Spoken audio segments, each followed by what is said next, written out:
Hello and welcome back to In Spirit with Missy Reno Smith. And I'm Vanna Smith, and this is a part 2 on our last episode about spirit guides, where we talked about Hymen, which we also just found out is actually the Greek name for the god of marriage. It's also a Yiddish name too, which kind of matches Hymen because he looked Middle Eastern. So. Yeah, that was interesting to learn. So the way that I described him, it sort of matched up with what we learned about the name, and he had said it is a name in a different language, and so we were able to find that. I thought that was a nice little validation for him, and I think it's cool too about the Greek god of marriage because so the gods and goddesses in a lot of different cultures really were angels. Yep. And so it makes sense then that we've got an angel here that has a name, that has been recognized before, and not that he was the actual Greek god of marriage, but just like people where we have names that we have the same name as somebody else, they're angels too, there are angels that have the same name and that because there's so many of them, but even if we have the same actual name, I mean, we're still just completely recognized and known over there. But I thought that was really interesting. So so you've got a Lily, a Yoda, and a Hymen. But I'd like to rename Lily as Labia. Labia and Hymen, and Yoda. That makes sense. Yeah. Labia, Hymen, Yoda. And Yoda. He's just doing his own thing. He's his own. Yeah. He's not a part of the pair. He's on his own. He's got his own thing going. All right. Well, I like it. I think it's great. I think that we should be calling our guides and our angels whatever we feel like we want to call them. But it's so cool that Hymen is his actual name. And now Lily is now Labia. And I don't think she minds. She shouldn't. They have a sense of humor. They really do. Yeah. I mean, some people might be listening and they're like, oh my God, I could never call them that or, but we all have to lighten up. Like, really, I mean, they have a sense of humor over there. It's not so formal and stuck up and everything. I mean, they're personable. They are funny. They get it. They know. I mean, my guides and angels tease me all the time about things that people probably would not think that they would tease me about, but they do. And I won't share it with you because I don't want to. But I get teased a lot. And, they're funny, though. They love us. A lot of the stuff over there that you describe is just really funny. It's all hilarious, I think it is. I mean, they know that we like to laugh and we like to be entertained and, they like to play into it, But they like the same things over in heaven, too. I mean, there's entertainment there and they laugh and play all the time. Absolutely. I mean, they have, off-color, sort of stuff. Like people say things that are just like sort of like, very, I don't know. I don't even know what words to use, but like, they the same type of humor that we have here, like where we laugh at things that are like, oh my God, we probably shouldn't be laughing at that, but we're laughing. But that's what laughing kind of is. It's like a reaction to like uncomfortable or whatever. So it's just the body's reaction to it. So it is, laugh. It really it is. It comes naturally, and that it's one of our ways for sort of dealing with things like that. But they do that. We do that over there too. Yep. I say they, but it's us too. We happen to be here right now, but we are part of society in heaven, and it's us too. We do that. Whether we're spirit or human or we're angel or whatever. I mean, we all have a sense of humor And an angel that I know of that has a sense of humor is Tad, one of my guardian angels. Tad, yes. So today we're talking about the guardian angels, the other half of our team, our spirit team. That's how I like to refer to it in heaven. We have our guides, we have our angels, and our loved ones as well are part of our spirit team, but informally so. And, so today we're talking about the guardian angels. And Tad is one of 12. Yep. You have a lot of guardian angels. I've never seen more than 12. I've seen some people with 6, 7, but I don't know why you came with 12. Just needed it. Yeah, we come with what we need, right? Mm-hmm. I have three guardian angels, and, they're really good. They're always on top of things for me, and I'm, very grateful. One of them is named Aaron, and he's kind of like the leader of my pack. That's how I refer to him. And kind of like Tad kind of takes on a leadership role with your 12, so too does Aaron for me. And I find that is, something that happens with most of my clients. There'll be one angel in their group that will step forward and say, I connect the deepest with them, or whatever my specialty is kind of what she needs right now, so I'm gonna run the show. So they kind of have specialties like spirit guides? They do, typically, a little bit here and there. I mean, they can be generalist, they can be specialized. Aaron is, I would say Aaron is specialized because he deals mostly with readings and what I do for other people.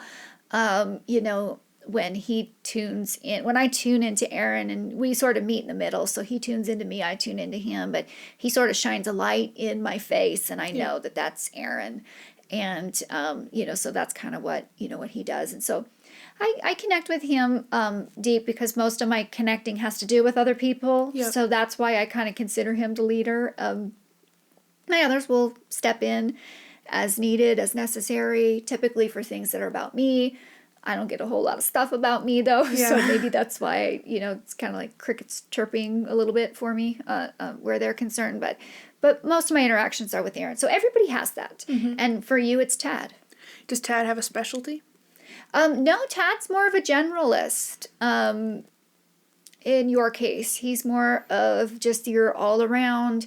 There are some specialists in your group. There's a female who I would say probably works a little bit with Hyman then, because she's a little bit more for your career stuff. So maybe they kind of work together. Do you know her name? She's well, I wanted to say Mary at first, but it's an M-A-R name. You have Margaret in your name. I would call her Margot. Margot. So she's something like that. And those M-A-R names, they always come out as Mary for me first. If anytime somebody has like a Marie or somebody, I always want to say Mary first. It's like first I say Mary and then I can find my way to it. But that's kind of how it goes. So Margot, working with Hyman. Margot and Hyman. Doing their thing, helping you with your career. But we see that partnership between guides and angels where they have a specialty and, But, they have different purposes, though. I mean, I think that, the guides are more about practical help with what's, really happening in our life and helping us kind of through that, whereas our angels are more like, moving us around like chess pieces and making sure we're in the right place at the right time. I need a lot of that. I need a lot of help with that. I'll never get where I need to go without them doing that for me. So they sort of make sure I show up, and, so I'm very grateful to my angels for that. But yeah, so, they just have different jobs. Do we kind of so say like in one life, maybe I only need like 3 angels. Do I need those 3 for every other life that I have, or do I switch out? Okay, so it depends. We see this a lot where, I'll have an angel say, "This isn't my first time with them. I've been with this person before. I helped them through, this many lives, or just one life, or their last life, or 10 lives ago, or something." So we do repeat. But we do change things up because each life is different, and what we need from each life is a little different. So so Tad is great, and he's actually been with you, a few times. Nice. But Margot's the first time around. So Margot's not, Margot's new to the team. And, but that's great, you know, because you brought in new energy, Yep. you know, something new, something for this life specifically. So it's nice to have those, you know, those oldies who know us well, and we get along well with, we work well with them, but then it's nice to have that new energy too. So do I typically have 12 in every life that I have, or sometimes less or more? Sometimes less. I wouldn't say more. That's a lot. That'd be a lot. I don't think, like I said, I don't think I've ever seen more. But sometimes less. It just depends on what you need. So right now I need 3, you need 12. You know, there are times where somebody might need just 2. I've only seen, you know, a couple people who only need 1, but typically we have more than 1. But yeah, it's what do I need in this life? Yeah. That's how you make that choice. How often do you see someone with 12? I only once. I think it's just you. Maybe one other person. Maybe one or close. Maybe they were really close, but I'm pretty sure it was just you. Because when you came into my world, it was a little overwhelming for me. When I was born, you mean? Yeah. It was a little different because your brother and sister came in with what I would say was kind of a normal amount. And then you came in with more, and I didn't understand why. You know, I think that mom part in me want to be like, oh, she's incredible. She's going to be the most amazing human being ever. Because that's what we do as parents, right? You know, but then at the same time, I have to rein that in because I know that we all stand shoulder to shoulder. It's not anything like that. It's just what you need for this. I'm a normal person. I just needed a lot, but I do have a big life plan in this life that we know that you have some big goals that you want to reach in this life, and so I think that that's part of it. You know, and certainly, you know, looking at some of your past lives and things that you've done, and then sort of making a comparison of what you're going to try to do this time around. It just makes sense now. Now we understand it. You know, I don't think that you're, you know, here to be Jesus. Oh yeah, no way. No, I couldn't do it. No, but when you first came in, I was like, what is this? Why this has to be special? Yeah. And I didn't know that was a story about me when I was born. I don't tell you guys everything. I write a lot of it down. I mean, I share little things as we go on, you know. But you know, I didn't want you to get a big head or anything either. You know, and that's because I know. I mean, I know how we're supposed to do this. You know, like anytime somebody comes to me with a child who has ability, and you know, and I'm maybe, you know, I think they want me to proclaim them as being the greatest thing ever, and I'm like, they're just doing their thing, you know, and they might keep it, they might not, you know, we'll see where it goes, and you know, but everybody sort of wants their kid to be like, oh my God, you know, they want the next Jesus. They want something, and I think that's a totally natural thing. Like I don't, you know, so when parents do that, like I'm not judging them for that. I'm just keeping it real. So, like you had said, you thought the same thing about me a little bit. Even I had a little inkling towards that. Like, oh, when you first came in, you know, I mean, it was exciting. Right. And then I just had to remember, oh God, Missy, just stop. We're all normal. We're all normal. I'm the same as you. Yes. I put my pants on one leg at a time. You do. I just do so with 12 angels watching me. You do. You just have a bigger audience, right? And, you know, but more help, you know, too. I mean, more help putting on those pants. That's great. You know, that's really great. But no, I mean, it's and it's okay that we think that. And you know, any parent out there right now that's listening, and you know, your kid maybe they have some ability or something, and you know, maybe I'm bursting your bubble a little bit with that. I hope I'm not. You know, your kid is still wonderful, and I do hope that they keep it. You know, we don't all keep it. A lot of kids have it, and then it just sort of goes away, and you might think that they've got it amazingly, but it just sometimes goes. So, but you know, but your kid is still amazing. So you know, I'm not trying to burst bubbles here or anything, but that's how we do it. You know, we never want. We never want to, you know, the kid to get a big head or, to feel like they have to perform or anything like that. And it's important to talk about those things, I think, here. So how do our guardian angels help us with our life plan? So our guardian angels, they're sort of the keeper of the plan, keeping us in tune, in time, making sure we're at the right place at the right time. If we get, if we're in danger and we're not supposed to be, it's not part of the plan, they'll save us. Yep. They'll get us out of danger. They'll do whatever they got to do to get us out of danger. If we're crossing the street, oh my God, and somebody, I don't know, somebody messed up, somebody wasn't at the right place at the right time, they'll come in, they'll swoop in, and they'll get us out of there. Or whatever they got to do. Like they're sort of just helpers, keeping us in time, keeping us in tune. They're code masters, they're working the computer system that is controlling this holographic universe, which is not a real place. I mean, we are the ghostly ones. We are the ethereal, holographic ones. Heaven, that's real life. That's real side. That's where we're solid. And, so they're sort of running the computer thing too. The Matrix. The Matrix.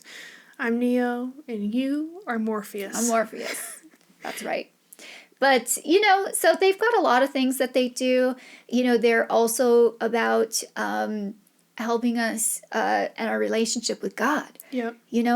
They're here for our spiritual well-being. And so they're trying to, shine God's light on us, trying to help us feel God, trying to bring us little signs, messages to remind us that, there are no coincidences. Yep. And, God is watching us. God does love us. God is smiling on all of us. So they do things like that as well.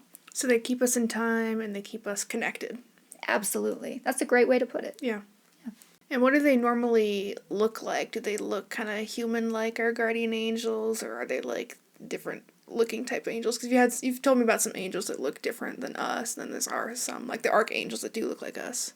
Yeah, guardian angels are more like the archangels, where they look a whole lot like us. Yeah. I mean, we really can relate to them, I think, very easily because their features are very similar. Yeah. They tend to be bigger. They have bigger eyes. Their irises are bigger in relation to their bigger eyes, but ultimately they look like us. Beautiful. I mean, they're always beautiful, incredibly beautiful. I do portraits of guardian angels as well. Sometimes people commission me to paint their guardian angels so they can see them and see how they look and, better relate to them. They're always really beautiful. They have gender just like we do. Male, they might be female. They are always one or the other, but that sometimes we have angels that are maybe their style is like more androgynous. Yep. And that's fine too, but they do have gender just like we do. So some of the other phylums though are very different. The seraphims, the luminaries, they look very different. Yeah. So, but the guardians look a lot like us, so they're easy to relate to. They look hot just like the archangels. They do look hot just like the archangels. Yeah, I think the archangels are a little bigger, and they tend to be a little more buff, muscular, I guess. I mean, sometimes I see a guardian angel who looks pretty buff too, right? But I don't know, they're slightly smaller in Is that Tad regard. buff? He's I would say he's athletic. He's very athletic and tall and athletic.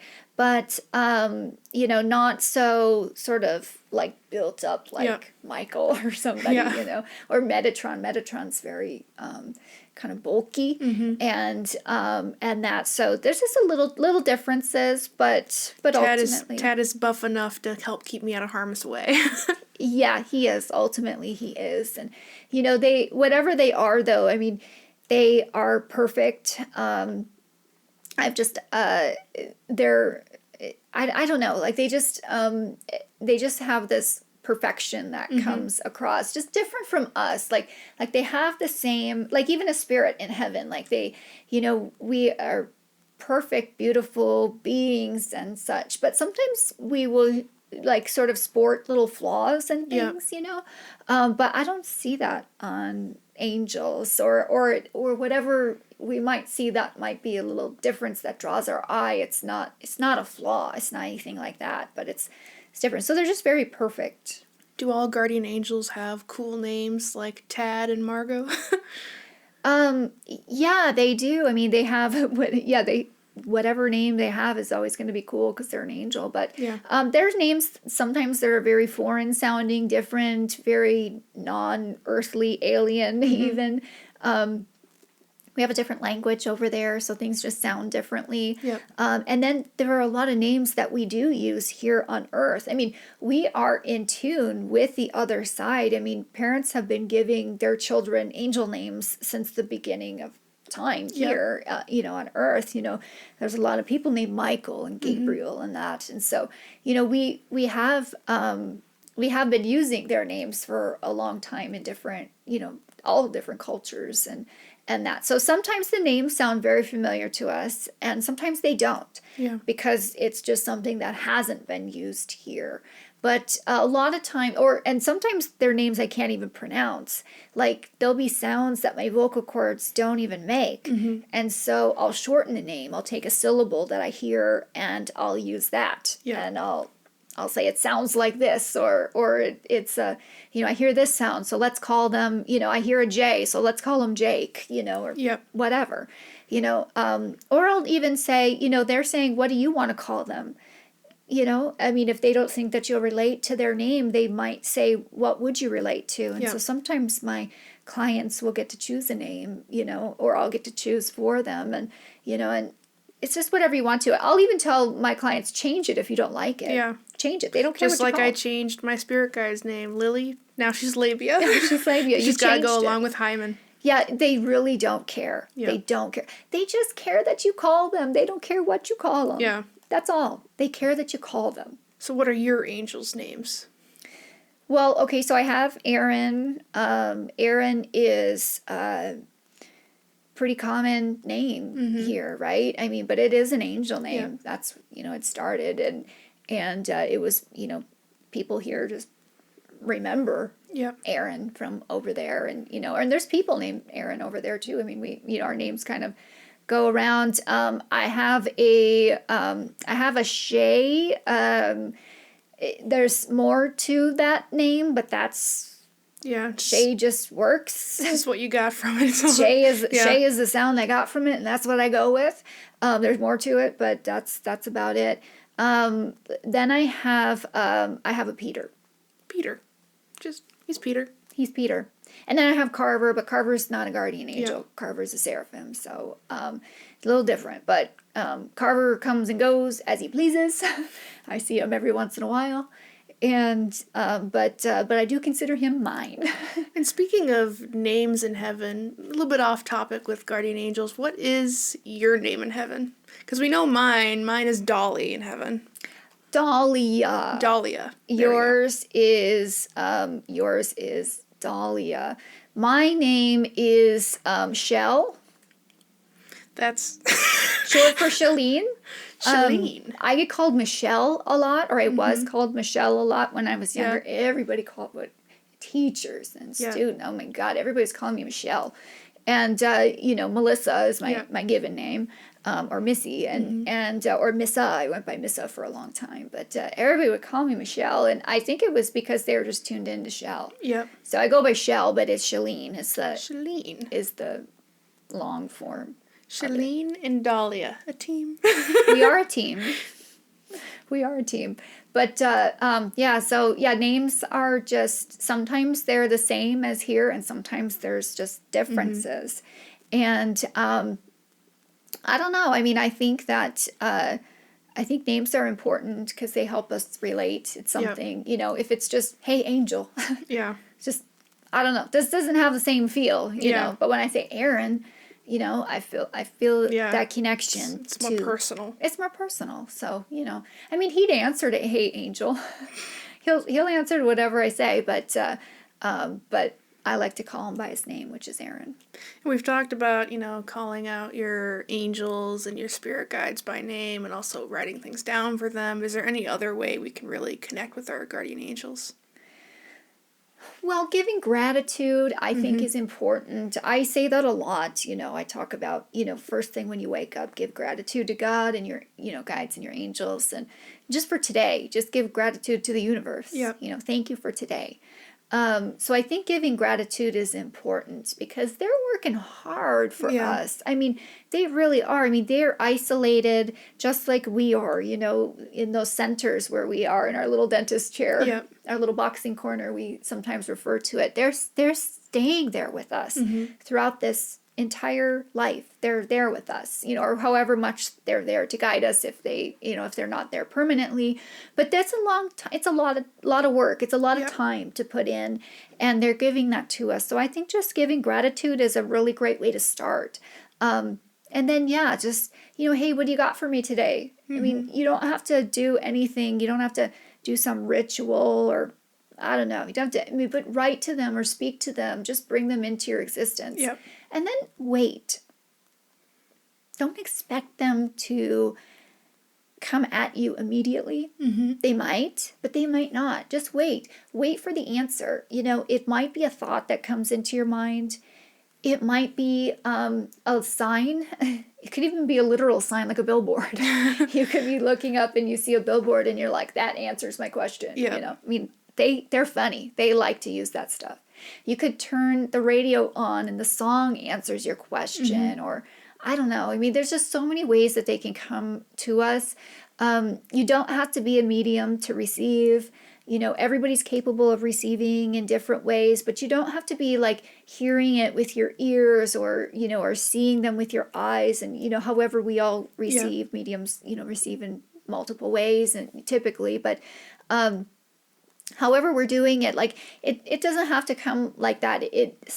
Even when it's subtle, it's still an answer, because I get a lot of people who get frustrated and they're like, oh, I just want to be able to hear them. I just want to talk to them and, do it like you do, Missy. And it's like, well, maybe, you could receive a message like I get it. I mean, you could just wake up one day and you get a nice hello, how's it going, but, that'd be nice, but most likely not, most likely it's going to be subtle. So be okay with that. Be open to it and be okay and be grateful for it, whatever it is, as long as they're, giving you a message. I mean, that's great. Also remember, sometimes no message is the message. Sometimes there's, no message and, it's either unnecessary for them to, or, you're not ready for it yet. The timing's not right and it'll come when it's meant to come. So I just tell people, be patient, be open, but be patient and be grateful for whatever it is. Well, I think that's all the time we have. Thank you for joining us. Remember that God loves you and I'm sending angels your way. If you'd like to know more about Missy Reno Smith, her readings, her artwork, please visit MissyRenoSmith.com. You can also find In Spirit Podcast on TikTok, X, and Instagram, as well as YouTube, and wherever you listen to your podcasts.